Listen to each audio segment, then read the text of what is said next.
Mike Murphy is with the American EV Jobs Alliance. He's done a fascinating survey of American public opinion, especially about Elon Musk. And wow, Mike, this guy is kind of polarizing. Yeah, it's really amazing, and first of all, great to be here with you again, John. He has done the triple. I mean, the Olympic Committee ought to call him, because he's gone over the years from kind of EV genius, EV Jesus even, and now he's right up there with Hannity in the MAGA world. I mean, we did this poll, and our poll is voters who are also household income of 50,000 and up. So we're trying to get the whole new and used car market. We have about 2/3 of the American voter in here and all the car market. And he's now at 76% unfavorable with Democrats, 5% favorable. The margin of error is 4. So we can't even scientifically prove a favorable Democrat or Harris voter exists.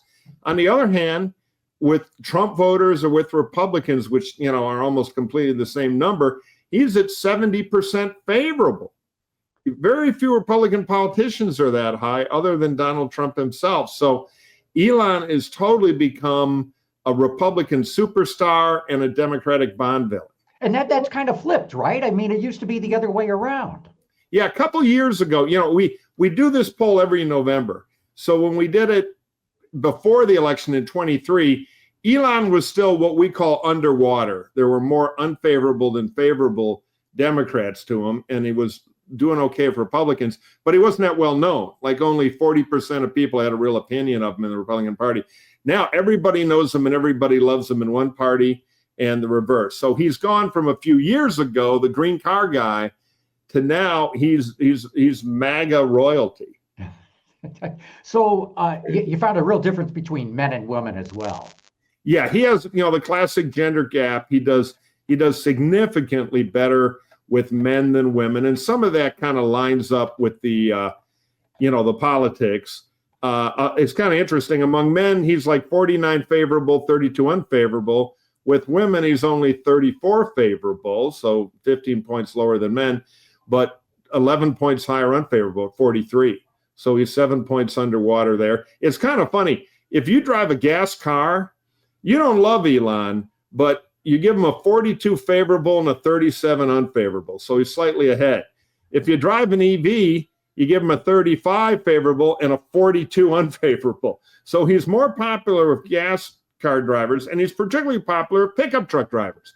46 positive over 28. And you can go to evpolitics.org and download this whole report and all the charts and everything. The other thing that popped out at me was amongst climate change believers and climate change deniers, you saw a big flip.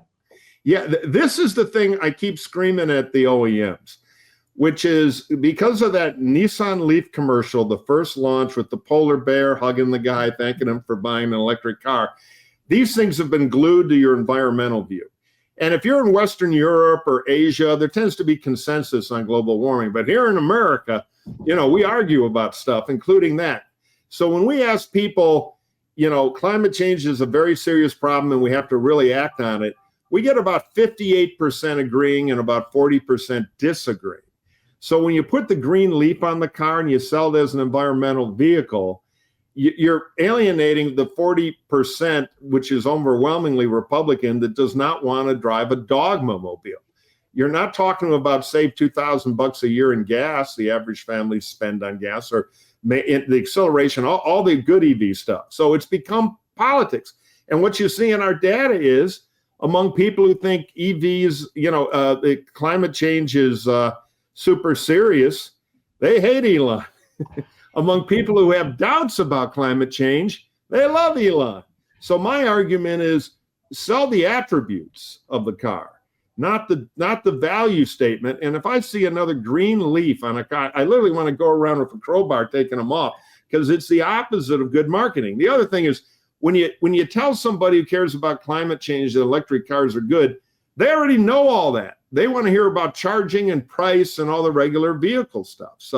So anyway, yeah, huge schism over climate change, which means on one hand, if you're Tesla CMO, you're probably sitting there with a bottle of whiskey and a revolver right now, looking at last quarter and thinking, oh my God, we're pissing off every possible short-term buyer. On the other hand, Elon could be Nixon to China here. If Elon got out his MAGA shortwave set and started broadcasting that, hey, these things are good, and you know they're good for a lot of reasons, and so real patriots like me drive one. He could move the needle on the biggest group that they got to crack to ever get full market adoption. Yeah, I'll come back to that in a minute, but you really see Tesla paying the price right now for Elon getting so involved in the Trump administration. Yeah, I think this Republican identity has really done something. And, you know, we asked favorable, unfavorable in a bunch of auto brands. And when we asked Ford, VW, Toyota, which scores the highest of anybody, there's no real difference in people's opinion of those brands based on what party or who they voted for. Mm-hmm. But when you go to Tesla and you say, what is your impression of Tesla? You know, mostly favorable, mixed, or mostly unfavorable. Among Harris voters, 41% mostly unfavorable, 59% unfavorable. So underwater. Among Trump voters, the harder sell on the category of electric vehicles, 64 favorable, 36 unfavorable. So we did kind of a fun little science experiment here, which is we asked people to self-report themselves into, you know, thinking about electric cars. I'm serious. Which statement reflects you? I am seriously interested in buying an EV in the next year or so. That was about 20% of the sample said that or agreed with it. I may buy an EV once all the bugs are worked out and the prices are lower. 40%. We call those our swing voters because we're political campaign people, so that's how we break everything out. And I'll probably never buy an EV. Write it down. That's the base no, and that's 34%. So we took the 20% that said, I'm seriously interested, you know, in taking a look at considering seriously buying one next year. Among Ford, 76 favorable, 24 unfavorable. Among VW, 73 over 23. Good numbers, 3-to-1 ratio, everything you want. Among Toyota, 94 over 6. And I'll just parenthetically say, I was in DC 2 weeks ago. I presented the data to SAE, their big conference there. And I'm walking out and 2 Toyota guys grab me and say, can we get a copy of those charts? Because I said, yeah, if you guys had a product, you know, and Tesla. So everybody's doing 76-24. Toyota's doing 94 over 6. Tesla's doing 63, running 10 points at least lower than everybody, but 37 negative. Everybody else is in the low 20s or less. So they're not dead, but they're carrying an anchor around their neck. Yeah. And it's Elon. Yeah. Very interesting. So going back to what you said, Nixon to China, do you think he can bring the anti-EV people into considering or even buying an EV? I think if he tried, you know, there's even some evidence in this about that. He has, you know, he's not a disciplined guy. I think he sees cars in the rearview mirror. I think it's all about robots and rockets and home energy and the other businesses. And I think he thinks if the taxi theory works, there's not going to be 16 million vehicles being sold in North America anymore, produced. It's going to be a lot lower because a lot of people won't buy cars or just use their app to take a taxi. So maybe he doesn't care. I don't know. I can't, you know, that's a tricky mind to read.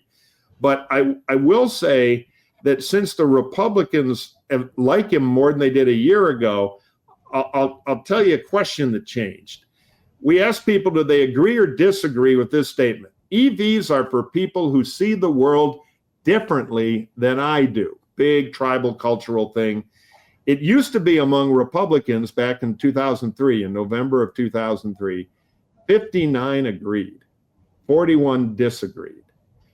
This year, or November, when we took this a year later, right after the campaign, 52 agree, 48 disagree. So it's gone from, you know, about a 14-point improvement. So it's still not a great number. It's underwater, but only by 4 points. I think Elon, the king of EVs, being a Republican, is taking some of the teeth out of the Republican hostility. Now, that will not move a unit, but it might get them thinking about it if the messaging went to attributes. I kind of like that Harrison Ford thing they did on the Super Bowl, where they've got Han Solo plugging in his EV Jeep. I think they could do a lot more of that kind of thing. So the answer is, if Elon put his mind to it and cared and used his brand to push, yeah, I think he could move the needle. And again, one of our biggest findings we keep hammering, if you don't get the Republican market, which is 40% of our definition of the car market, Democrats are 36, independents are the rest. So if you don't get Republicans to buy EVs, you're never going to make the numbers in the marketplace. You just won't. We looked at Biden's, projections, which are kind of crazy, to get to 56% by, you'd have to have 129% of Democrats buying EV, because Democrats buy these things at a 5-to-1 ratio over Republicans. So there's some evidence that's tightening a little. Again, could be Elon, but I'll tell you, they whacked the lease subsidy and all this stuff. Good luck. Yeah, good luck. That's right. Yeah. Well, Mike, I love talking to you. You've got such great information here. And as you update these numbers, keep in touch, because Absolutely. I love talking with you and reporting on this. Well, I'm an addict to Autoline. Listen to it all the time. Love the daily one. Love the show. So I appreciate your having me on, John. And people, again, just go to evpolitics.org. We publish a lot of this stuff, and I'll make sure you guys see it first. You got it. Thanks. All right. Thank you.